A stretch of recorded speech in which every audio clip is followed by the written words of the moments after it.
السلام علیکم ورحمۃ اللہ وبرکاتہ۔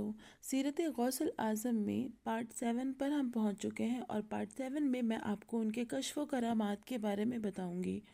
تو چلیے شروع کرتے ہیں کہ حضرت عبداللہ بلخی رحمۃ اللہ علیہ لکھتے ہیں کہ حضرت غوث پاک جب بخارا تشریف لے آئے تو وہاں کے انگور کے پھلوں کو دیکھ کر اور ان کی خوشبو کو سونگھا تو فرمایا کہ میرے وصال کے 175 سال کے بعد ایک درویش اس سرزمین پر پیدا ہوگا جس کا نام بہاؤالدین نقشبندی ہوگا، جو میرے احکامات کے بموجب عمل کرے گا اور میرے طور طریقے کو زندہ کرے گا۔ در حقیقت آپ کے فرمان کے بموجب 175 سال کے بعد وہاں پر بہاؤالدین نقشبندی پیدا ہوئے، اور جب ان کی عمر 40 سال کی ہوئی تو انہوں نے خواب میں دیکھا کہ حضرت غوث اعظم رضی اللہ تعالیٰ عنہ تشریف لائے اور اپنے ہاتھ مبارک کو اللہ کی شکل میں بنا کر میرے سینے کے اوپر رکھا، اور فوراً سینے پر اللہ کا نشان بن گیا۔ میں صبح کو بیدار ہوا اور دیکھا تو میرے سینے پر اللہ کا نقش موجود تھا۔ ایسے ہی ایک بیان اور آتا ہے کہ شیخ صالح ابو المظفر اسماعیل بن علی ہمیری بیان فرماتے ہیں کہ میرے پاس ایک باغ تھا جو کہ خوب پھلتا پھولتا تھا۔ اسی باغ میں 2 کھجور کے پیڑ بھی تھے۔ پہلے خوب پھلتے پھولتے تھے، ان کا پھل بڑا میٹھا تھا، لیکن ان کی عمر زیادہ ہو جانے کی وجہ سے سوکھ گئے تھے۔ ایک دن میں نے سوچا کہ لاؤ ان کو کٹوا دوں اور ان کی جگہ پر دوسرے پودے لگا دوں، لیکن یوں ہی وعدہ پر ٹالتا گیا کہ ایک دن حضرت غوث پاک اچانک باغ میں تشریف لے آئے۔ حضرت نے وضو فرمانے کے لیے پانی مانگا، میں نے فوراً پانی حاضر کر دیا۔ حضرت نے اسی سوکھے ہوئے کھجور کے پیڑ کے نیچے بیٹھ کر وضو فرمایا اور دوسرے کے نیچے نوافل نماز پڑھنے لگے۔ ابھی آپ نماز میں ہی تھے کہ دونوں کھجور کے پیڑ ہرے بھرے ہو گئے اور دونوں میں گچھے لٹکے ہوئے دکھائی دیے۔ اب نماز سے فارغ ہوئے تو فرمایا کہ اسماعیل، جب تم خوب کھا لو تو غریبوں کی بھی مدد کیا کرو۔ تو حضرت کی کرامت کا کوئی حد و شمار نہیں۔ ولادت کے بعد سے لے کر وصال تک روزانہ کچھ نہ کچھ کرامتیں آپ کی پاک سے ظاہر ہوتی تھیں۔ جن لوگوں نے دیکھا ان کی کرامتیں انہوں نے بیان کیا، ورنہ اور جو باقی علم میں نہ آ سکیں وہ پوشیدہ رہ گئیں۔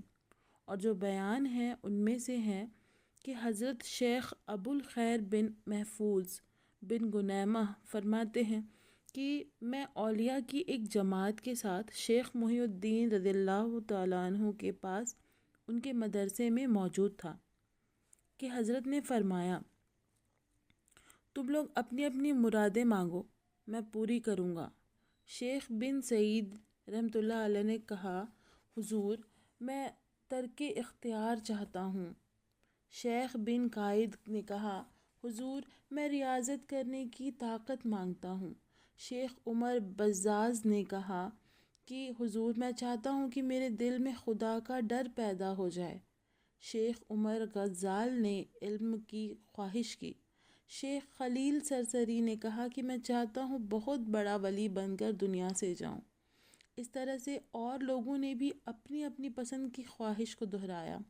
حضرت شیخ غوث پاک نے قرآن مجید کی ایک آیت پڑھی اور شیخ ابو الخیر فرماتے ہیں کہ ان سب نے جو کچھ مانگا تھا وہ ان سب کو مل گیا، اور میں نے ان کو دیکھا سوائے شیخ خلیل کے کہ ان کی ولایت کے وقت میں ان سے نہ مل سکا، اور باقی سب سے میں ملا اور ان کو اسی حالت میں پایا جس کی انہوں نے خواہش کی تھی۔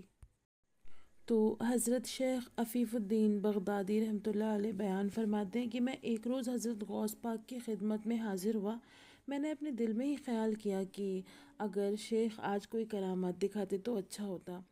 اس خیال کے دل میں آتے ہی حضرت نے میری جانب نظر اٹھائی اور مسکراتے ہوئے فرمایا، اے عفیف، ابھی ابھی ہمارے پاس 5 مہمان آنے والے ہیں۔ ایک عزمی ہے جس کا رنگ سرخ لال اور سفید ہوگا، جس کے دائیں گال پر ایک داغ ہے، اس کی کل 6 مہینہ اور باقی زندگی ہے۔ فلاں جنگل میں ایک شیر اس کو مار ڈالے گا۔ دوسرا مہمان عراقی ہے، اس کا رنگ سفید و لال ہے، اس کے پاؤں میں بھی لنگ ہے۔ یہ شخص ہمارے پاس صرف 1 دن رہے گا اور اس کے بعد اس کی فوت ہو جائے گی۔ تیسرا مہمان مصری ہے، رنگ گندمی یعنی سانولا ہے، اس کے بائیں ہاتھ میں 6 انگلیاں ہیں، بائیں ران میں ایک نیزے کے زخم کا نشان ہے جو کہ 30 سال پہلے اس کو لگا تھا۔ چوتھا مہمان شامی ہے، اس کا رنگ بھی سانولا ہے، یہ 6 سال کے بعد مر جائے گا۔ اور پانچواں مہمان ایک یمنی ہے، یہ ایک نصرانی آدمی ہے، اس کے پاس صلیب بھی ہوگا اور یہ سب کی پریکشا لیتا پھرتا ہے۔ اس کے بعد آپ نے فرمایا کہ عجمی بھنا ہوا گوشت پسند کرتا ہے، عراقی چاول کے ساتھ مرغ کھانا پسند کرتا ہے، مصری گھی اور شہد کو پسند کرتا ہے، شامی پھلوں کا عاشق ہے، یمنی تلا ہوا انڈا بہت پسند کرتا ہے۔ اللہ تعالیٰ ان کی خواہش و تمنا کے مطابق میرے پاس روزی بھیج دے گا۔ شیخ عفیف الدین رحمۃ اللہ علیہ کہتے ہیں کہ کچھ ہی منٹ گزرے تھے کہ 5 شخص حضرت کی خانقاہ میں حاضر ہوئے۔ حضرت نے آنے کی اجازت دے دی۔ قسم ہے اس ذات کی کہ جس کے قبضے میں میری جان ہے، میں نے دیکھا کہ جو حلیہ حضرت شیخ نے بیان کیا تھا اس میں کچھ بھی فرق نہ پایا۔ میں نے مصری آدمی سے پوچھا کہ تمہاری ران کے زخم کا کیا حال ہے؟ اسے میرے سوال سے بہت تعجب ہوا اور میرا منہ دیکھنے لگا اور پوچھا کہ آپ کو میرے زخم کے بارے میں کیسے معلوم ہوا؟ جب آگے جاننے کے لیے لائک، کمنٹ اور سبسکرائب ضرور